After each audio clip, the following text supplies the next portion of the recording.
Okay, तो मैं बात कर रहा था last point of the water deprivation water deprivation test water deprivation test in it is useful in DI patient diabetes insipidus।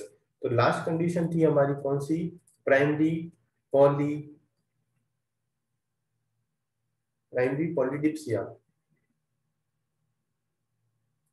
And primary polydipsia के अंदर वही तीन कंडीशंस पहले बात कर लेते हैं।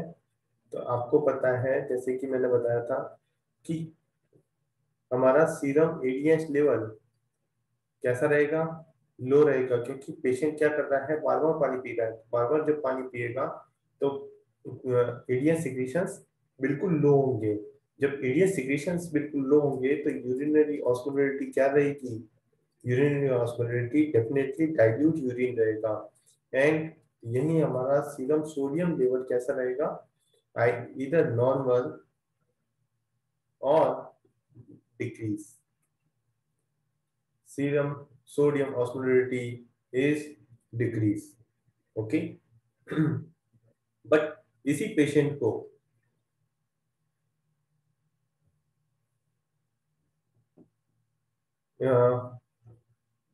पेशेंट को हमने अगर डिप्राइवेट किया फॉर 8 to 10 आवर्स के लिए, जो पानी बहुत ज्यादा पीता था उसको हमने पानी कम कर दिया, अब उसका क्या रहेगा? सारी चीजें बिल्कुल नॉर्मल आ जाएंगी। सारी चीजें बिल्कुल नॉर्मल आ जाएंगी, क्योंकि वहां पे कोई डिजीज कंडीशन नहीं थी। वो पेशेंट साइकोजेनिकली बहुत ज्यादा पानी पी रहा था। हमने उसका केवल वाटर डिप्राइवेशन किया, तो उससे वो सारी चीजें नॉर्मल आ जाएंगी। तो हम हमारे को डिफरेंशिएट कर पाएंगे कि पेशेंट इज क्रेनियल टीआई और नेफ्रोजेनिक टीआई और प्राइमरी पॉलीडिप्सिया। ओके, केवल पेशेंट हमारे पास में आए कि यूरिनरी ऑस्मोलरिटी कम है, पॉलीयूरिया है, तो हम कह दें कि हाँ नेफ्रोजेनिक डीआई है। ये सही नहीं है। हम सिंपली एक वाटर डिप्राइवेशन टेस्ट करेंगे, तो उससे हमारे को डिफरेंशिएट हो जाएगा। Second, it is MRI of the posterior pituitary. Posterior pituitary का एमआरआई करेंगे। अगर पर्सन अगर मैं हूं नॉर्मल पर्सन, तो नॉर्मल पर्सन का क्या रहेगा? वहां पे ब्राइट स्पॉट देखने को मिलेगा। पोस्टीरियर पिट्यूटरी कैसे देखने को मिलती है एमआरआई में? एज ए ब्राइट स्पॉट देखने को मिलता है। एंड वो ब्राइट स्पॉट क्यों देखने को मिलता है? बिकॉज वहां पे न्यूरोसिक्रेटरी वेसिकल्स, और जिसके अंदर हमारे को क्या मिलता है?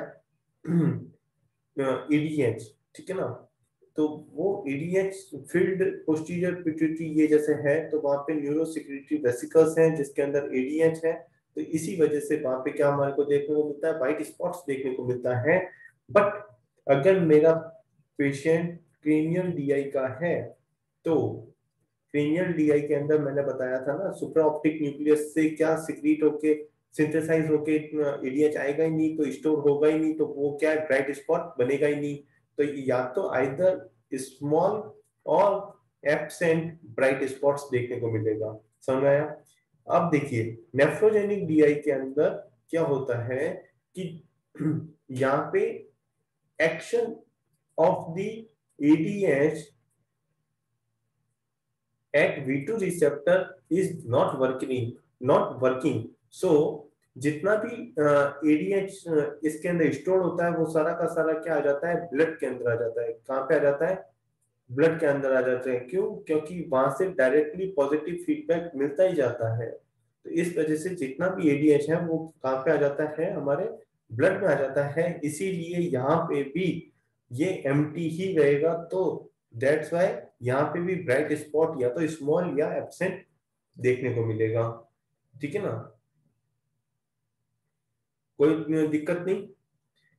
एंड अगर मेरा प्राइमरी पॉलीडिप्सिया का पेशेंट है, तो वहां पे बिल्कुल normal means bright spot present मिलेगा।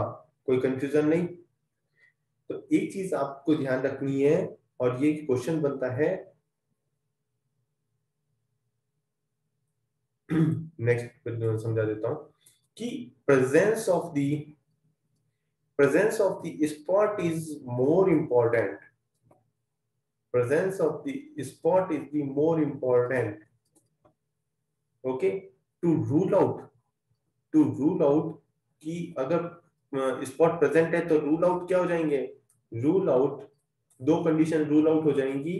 कौन कौन सी, central DI and nephrogenic DI, कि उस पेशेंट को ये दो कंडीशंस तो डेफिनेटली नहीं है। ओके, केवल ये रूल आउट करती है प्रेजेंस ऑफ द स्पॉट, क्योंकि मैंने कहा था सेंट्रल डीआई के अंदर एब्सेंट मिलेगा एंड नेफ्रोजेनिक डीआई के अंदर भी एब्सेंट मिलता है।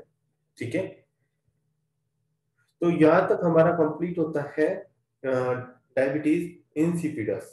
ओके, तो अब फिर नेक्स्ट टॉपिक स्टार्ट करते हैं ग्लोमेरुलर डिजीजेस में, जहाँ पे हमारा प्रोटीनूरिया, जिसमें ग्लोमेरुलर डिजीजेस एंड ऑल आती हैं। तो कौन कौन चाहता है कि हम कंटिन्यू करें, प्लीज चैट सेक्शंस में डालें,